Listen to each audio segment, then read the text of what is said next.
waxaa mahad leh allah noo suurtageliyey inaan maanta aan u dabaaldegayno munaasabadda caleemasaarka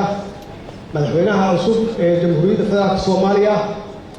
walaalkay mudane xasan sheekh maxamuud madaxweyne waxaan ku leeyahay hambalyaan ku leeyahay waana wax aan ku faani karno in doorashadii ay noo qabsoontay oo noo hirgashay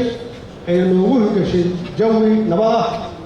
oo lagu wada qanacsan yahay oo raali laga wada yahay waa guul ummadda soomaaliyeed u soo hoyatay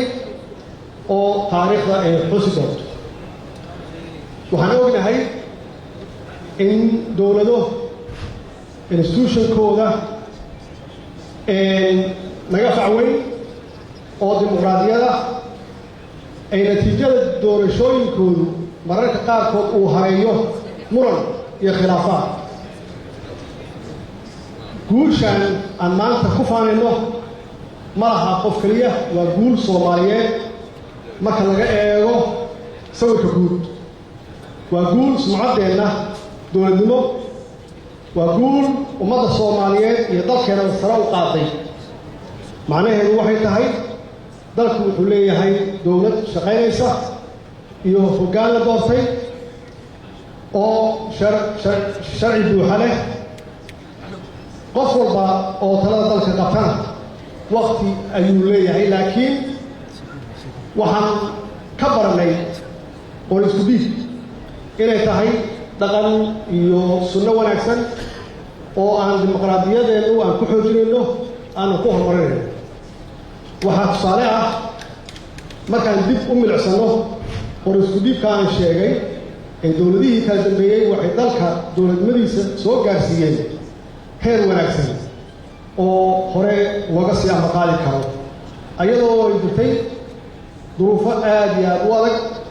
oo ah dhaqaale iyo amniga waxaan u mahadcelinayaa dowladaha lagu garabsiiyey dowlad dhiskeeda sida dowladaha ay ciidamadoodu ay qayb ka yihiin admis horeyna loogu yaqaanay amisom marna ma ilaawi doonno ciidamada amisom ama admis ee naftooda u huray xubnahooda qaaliga ah ku waayey difaaca dalka waxaan u mahadcelinaynaa dowladaha dhaqaalaha ku bixiya ama siyaasadda nagu taageera ama ciidamada noo dhisa in soomaaliya ay cagaheeda ay mar kale ay isu taagto waxaa kaloo mahad iska leh shacabka soomaaliyeed oo meel kasta ay joogaan oo taageero buuxda siiya dowlad kasta oo timaada muwaadin kasta waxaa waajib ku ah inuu garab istaago dowladnimada ilaaliyo sumcadda dowladdeenna iyo madaxdeenna oo weliba aan ugu duceyno inuu ilaahay u fuudeeyo waxaa kaloo muhiim ah inaan u mahadcelino ciidamada qalabka sida oo habeen iyo maalinba u taagan difaaca dowladnimada una huray naftooda allah u naxariisto inta naftooda ku weyday difaaca dalkooda madaxweyne waan ku garab taagannahay waana kula shaqaynaynaa wixii tala aad na weydiisana diyaar ayaan kula nahay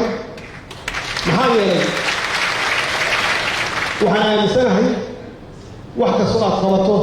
inay tahay dhaxal ummadda soomaaliyeed u hari doona adigana legacy kuu noqon doonto ugu dambayn ummadda soomaaliyeed waxaan mar kale aan ka codsanaya in madaxweynaha iyo dowladda cusub